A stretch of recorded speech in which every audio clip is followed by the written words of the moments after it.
show is like Goosebumps, The Twilight Zone, and The X-Files had a baby and just said, there you go.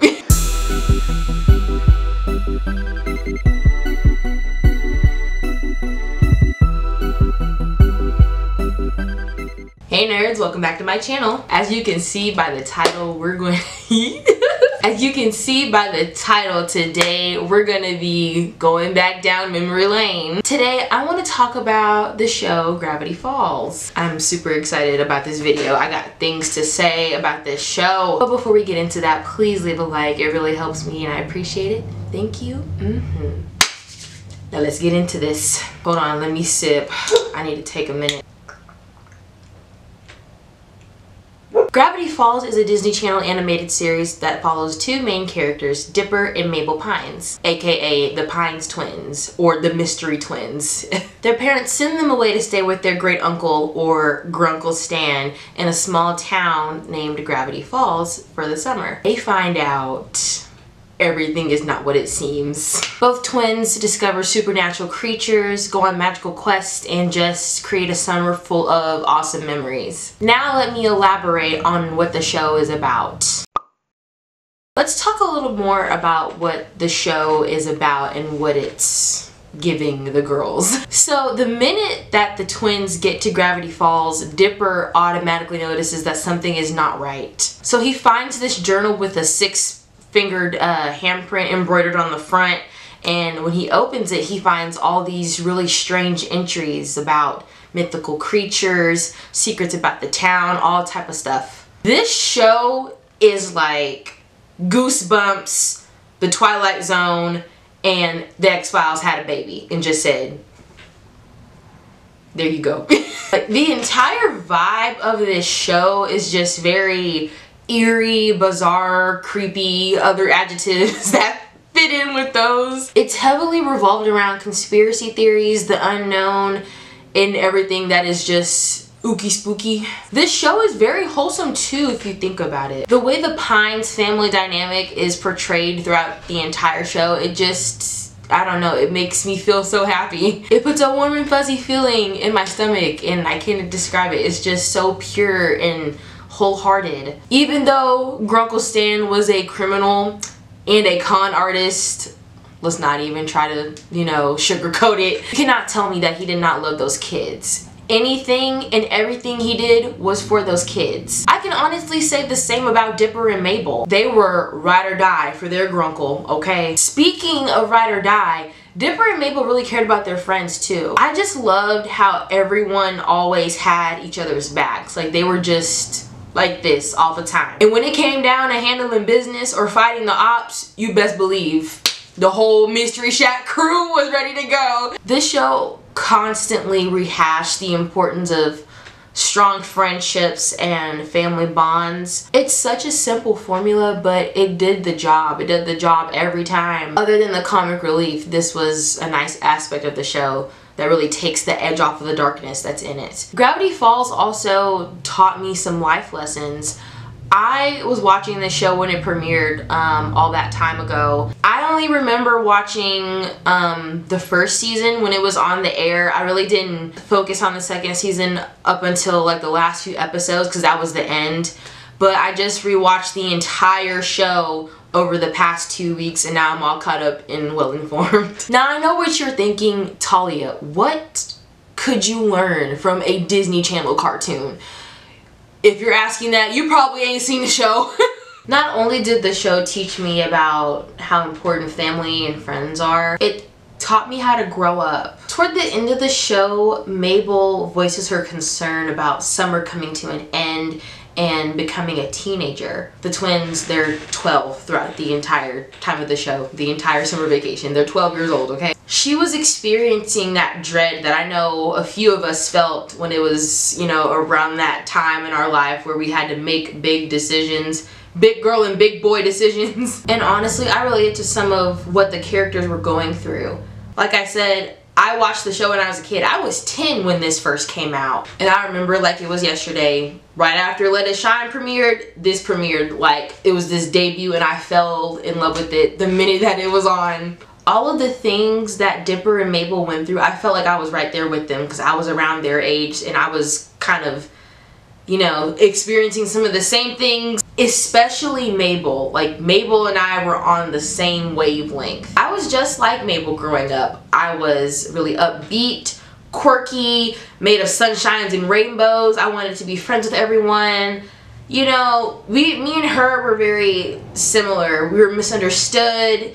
We were just, I found myself. I saw a little bit of myself in Mabel back then and still now, watching it for the second time. I also saw a lot of myself in Dipper. He's very intelligent, intuitive. He's a natural born leader, dorky, very headstrong. I saw a lot of myself in Dipper too. I know I'm not alone in this, but like if you were my age or like younger when this show came out, you definitely felt like you were growing up with them. You know what I mean? Especially watching it all these years later, it just brings that nostalgia back and how you felt in that moment when you were watching it as a kid. I know it did for me, and I forgot how much I loved the show despite me not finishing it back when it was on the air. I'm really glad that the creator of the show, Alex Hirsch, depicted normal kids doing normal kid things. Oh my god. They were having, you know, the regular preteen experience, you know, going through puberty, having crushes, all that good stuff. Growing pains and learning responsibility, all things that we have went through coming up at that age. It's all these things in the show that really allow it to have like a special place in my heart and in my childhood. So I'm grateful for that. Thank you, Alex. If you've seen this show before, you know that it is not for the closed-minded. I feel like Gravity Falls caters to the free thinkers and the people with very active imaginations. Especially, I really do think it's catered to conspiracy theorists in particular. I'm gonna share a little personal anecdote before I get into like my, you know, not analysis, but like conversational piece about the deeper meaning of Gravity Falls. I've said this before 1,000 times on this channel already, but y'all know by now, if you are not new here, y'all know this, but I am a lover of all things horror. I started young. I started, you know, getting into horror around the same time that this show came out. I do think Gravity Falls pushed me further into the horror genre, but it was the first introduction that I had to conspiracy theories. Conspiracy theories are like my favorite thing ever. Like one of my favorite things. Ask anyone who knows me personally. I am a conspiracy theorist, tried and true. Like, yes, don't get me started because we're gonna be here all day. All I gotta say is the show introduced me and I ain't been the same since. And that's gonna segue me into my next point. Gravity Falls was created to tell us the truth. I'm about to get really deep into this conversational piece, so I might end up sounding a little crazy to some of you. If you are a fellow conspiracy theorist, you're probably not going to be fazed by what I'm about to say. But those of you who don't dibble and dabble in that, you might look at me kind of sideways. That's okay, because that's not your domain, so it's alright. Gravity Falls was trying to tell us something. Trying to tell us the truth about our government, our world, and even our universe. There are 3 examples that I want to go over, you know, to prove my point. Number 1, the Illuminati. Now, stay with me, follow me, I know, hold on. This is like the most obvious one though, because this isosceles monster, like come on, like it's so obvious, but let me explain, okay? And I'm not about to say what you think, okay? No, this show was not created by the Illuminati to brainwash our children and give them subliminal message about evilness. That's not what I'm gonna say. Actually, it's the exact opposite of that. I feel like the creator of this show was trying to expose the Illuminati and try to protect us from those powers. He literally made an entire episode exposing them. Thunder is really like, you know, getting me in the zone. I'm kind of psyching myself out, but I'm gonna keep going. Alex, being the smart guy that he is, he gave them a different name, of course. He didn't call them the Illuminati. He named them the Society of the Blind Eye, which that's, you know, like a, not a euphemism, but a...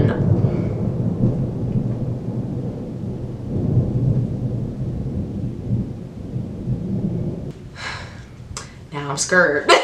I'm scared! Why? So basically, this is a secret society within Gravity Falls, and they were responsible for puppeteering the important figures in the small town and keeping all the secrets a secret. And if someone were to find out, they immediately become a threat. So you know what happens to the people who uncover something that is strange or secret?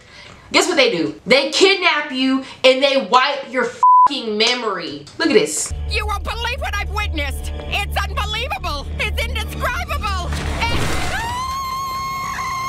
Like come on now. They got the red on. They got the hoods over there. Come on. It's right there in your face for you to receive it. And upon first glance, this does make the show look very demonic and evil, because if you haven't seen it, if you've just watched the intro, especially the end of the intro, you're gonna think like, oh no, we don't want that. I'm not trying to have my kids watching that. Look, I don't think this show was meant for kids anyway. Side note, this show was definitely not made for kids. I don't think kids are on that level yet, especially these kids today. I don't think they're on that level yet. But this show was not made for kids. I don't think it just happened to be on Disney Channel, okay? But yeah, the Society of the Blind Eye is basically Alex Hirsch's version of the Triangle People. So, yes. And he did a good job of, like, you know, not poking fun, but kind of taking a satirical approach on exposing them, like, hey, you know, he made it silly, but it was very much serious, you know. And then that brings me to my other part of this example, Bill Cipher. This dude, yeah. What else is that? What else is that? What else does that look like? Like, come on now. So Bill Cipher is some kind of interdimensional space demon type of thing. He's older than time itself. Me personally, this is just my personal opinion. I'm sure there's probably, you know, conspiracy theories that already have made this connection. If not, okay, whatever. I think that Bill was the devil. Now hold on, religious watchers, don't come for my neck, please. Please let me, before you start thumbsing the video down and unsubscribing, wait a minute. I'm not super religious myself, but stick with me. Bill is this very charismatic, charming, and, you know, persuasive being.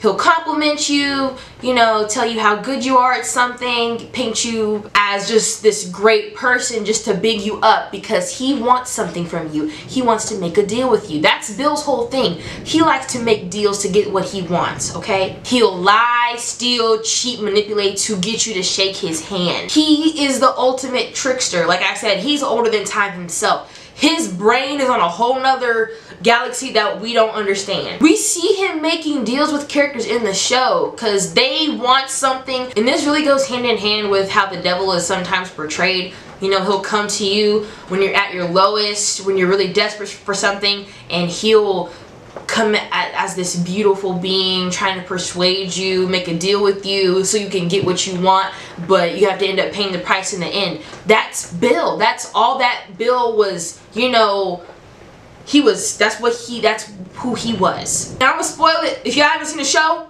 I'm gonna give you a little bit of time to click off the video or like skip through to like, I don't know when. But when Bill finally took over the world, or like not the world, but you know, Gravity Falls with Weirdmageddon, is that not giving like Antichrist, end of the world, apocalypse? Like supposedly by biblical terms, the Antichrist or something of Satan will bring about the end of times or whatever. He did that. He did that. He literally like was talking about world domination and, you know, making everything over his dominion. Come on, come on, come on, come on. And then that depiction of him trying to take over the world with Weirdmageddon, that goes hand in hand with something else. So bring the Illuminati back into this, and then you got Bill, the New World Order. If y'all don't know what the New World Order is, go do y'all research and wake up. But yeah, let me move on because I'm getting jittery. I hate talking about that, you know, in general, because I scare myself because y'all don't understand. Let me relax and relax my face, because I know I'm sounding very demonic and crazy to some of y'all right now. My second example is the depiction of very popular conspiracy theories. Throughout the entire show, we see the characters like dealing with some very well-known conspiracy theories. And I'm using the word conspiracy theory loosely because some of these are actually true. One of those is subliminal messaging. Gravity Falls is chock full of subliminal messages. They're in the intro, they're in the outgoing credits, they're in the background of the episodes, they're literally everywhere, okay? That's the shtick. Alex is trying to get you to, you know, open up your eyes, watch it a couple times, because it may have not popped up the first time that you watched the episode. There's always something there. Exhibit A, Robbie's song. So I don't know which episode this is. I'll probably look it up and insert it later. But Robbie was trying to get Wendy back because Wendy broke up with his sorry ass. And he made her a song, right? And she listened to it and she kind of changed her mood. She was like, oh, what was I doing? Like, you know, she just switched. Turns out this dude was backmasking. He put a subliminal message in the song that he made for her to, like, mind control her into liking him again. That's some shit. That is some bullshit. Robbie, you ain't never been, ooh. You know what? Like, y'all, look at this. Wait a minute. Stan, rewind! Nielsen's doing my one. You are now under my control. Your mind is mine. This conspiracy theory, like, this has been going on for ages, and for that to be in a cartoon show, supposedly a kid show, a Disney show, that's crazy as hell to me. Alex is what he did, what he tried to do for the younger kids or the younger generation is blow the lid off this so he could start them early, get them educated early. We appreciate you, Alex. Exhibit B, the backwards talking. Now, so some messages that are hidden, they're put in backwards, and when you like reverse a song, it kind of plays forward. You know how that stuff goes. That's called backmasking. But there are a couple instances, there's actually more than a couple instances in the show where there are characters that are like talking backwards and shit, and it's really creepy and disorienting. And this is usually associated with Bill. When someone is trying to summon Bill or they have come into contact with Bill, they start talking backwards. Look at this. And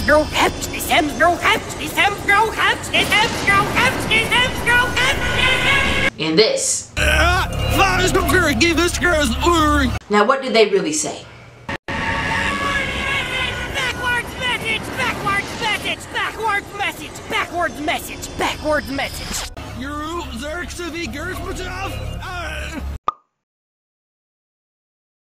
And then you also hear it in at the end of the theme song, you know, you hear a little, you know, yeah. Is it creepy? Oh, absolutely. Absolutely. I don't ever think subliminal messaging and backwards talking will not be creepy. Like, that's going to be creepy to me always. He was trying to make a point.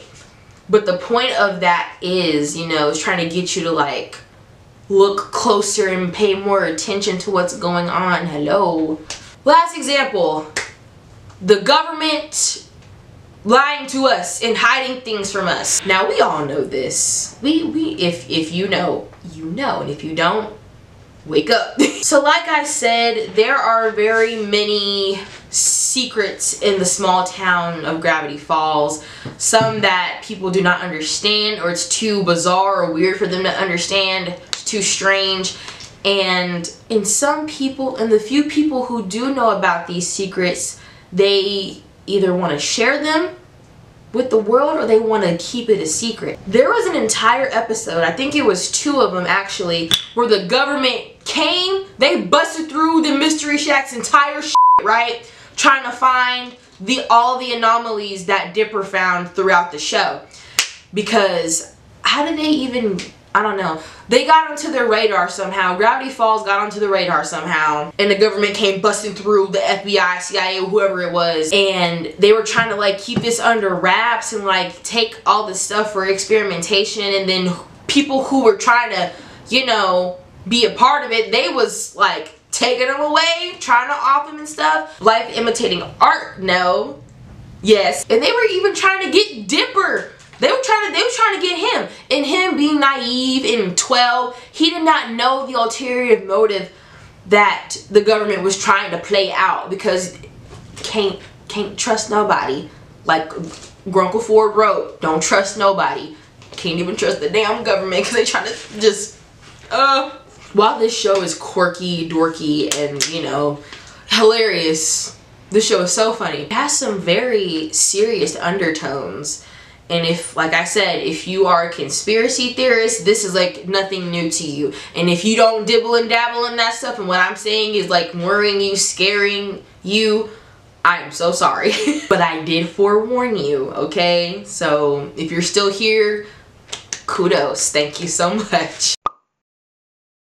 Now, lastly, I want to talk about the outreach and the impact that this show has had on so many people. If you've seen this show more than once, you can tell that the creator of it is a freaking nerd. I mean that in the best way possible. I love that he's a nerd. There are so many anime references in this, hella video game references. Like, you know, the creator of this show is a huge nerd. I mean that in the best, most positive way possible. The creator of this show is a nerd. And I feel that him creating this show just gathered all of the nerds together in one big tribe.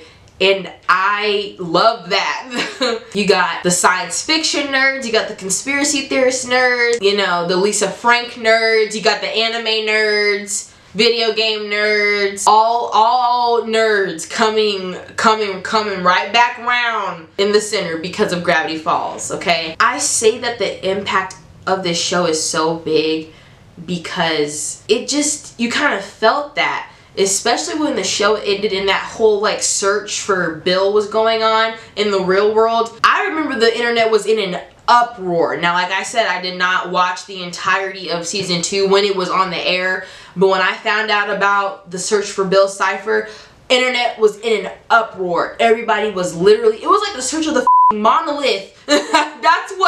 That's how important it was. That's how big of a deal it was. And then you also have like these really kooky characters, and I felt like everybody related to at least one character. I feel like every character in this show has a little bit of a nerdy aspect about them in some way. They're all very weird and just, I don't know, eccentric. I remember even bonding with some of my friends over this show because we had such a deep interest in it, and we would like to deep dive and talk about, you know, what this episode was talking about or what this episode meant and all that stuff. I heard rumors, they're just rumors, that the show could be coming back. Now, I did not read any of the comics because I wasn't that far into the show. I wasn't like that obsessed with it.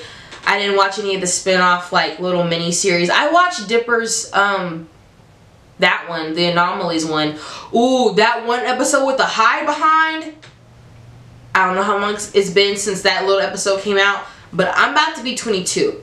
Whenever I am walking outside at night, because I live on a college campus, I have to turn around every so often. But it don't matter because every time I turn around, he could be hiding behind the lamppost. I look at his shit. What was that? Nothing. That is scary. And you know this show is good when it is still scaring you all these years later. Like, I should not be f***ing afraid to be just walking. Because it don't matter, because the minute you turn around, he could be up against a tree or behind the lamppost or in the bush something. And he just, look, no. F*** that. I can't. I heard rumors of the show making a comeback. I don't know if it's true, but I don't know. And even if it were to make a comeback, like, how would we go about that? Because that was a great ending to a show. And y'all know how I feel about really bad endings, especially with Disney Channel shows. Now, in my generation of Disney Channel, they were very hit or miss with their season finales. I mean, series finales. They would either be really, really decent or really, really shit. Some of them ended on cliffhangers. Some of them ended like 2 seasons early. Disney, in my generation of Disney, they were very hit or miss with their series finales. But the series finale for Gravity Falls, whew, that 3 to 4 episode showdown. That is how you close a show. Damn it. That is how you close a show. And it was a happy ending. We love all of that. Overall, this show, I'm glad I took it upon myself to rewatch it and finish it. Cause wow, just wow. Give a round of applause for Alex Hirsch. He did his thing. But yeah, that's it. That was my discussion on Gravity Falls. That concludes our video for today. If you enjoyed it, please leave a like. If you've watched the show, leave comments. Tell me what you think about the show. And if you haven't seen the show and you want to see it, I highly recommend it. Go watch it. And if you're going to be closed-minded though, and not a free thinker or open-minded, I don't recommend it for you. And subscribe if you want to. I'll see y'all on the next go round. Okay, bye.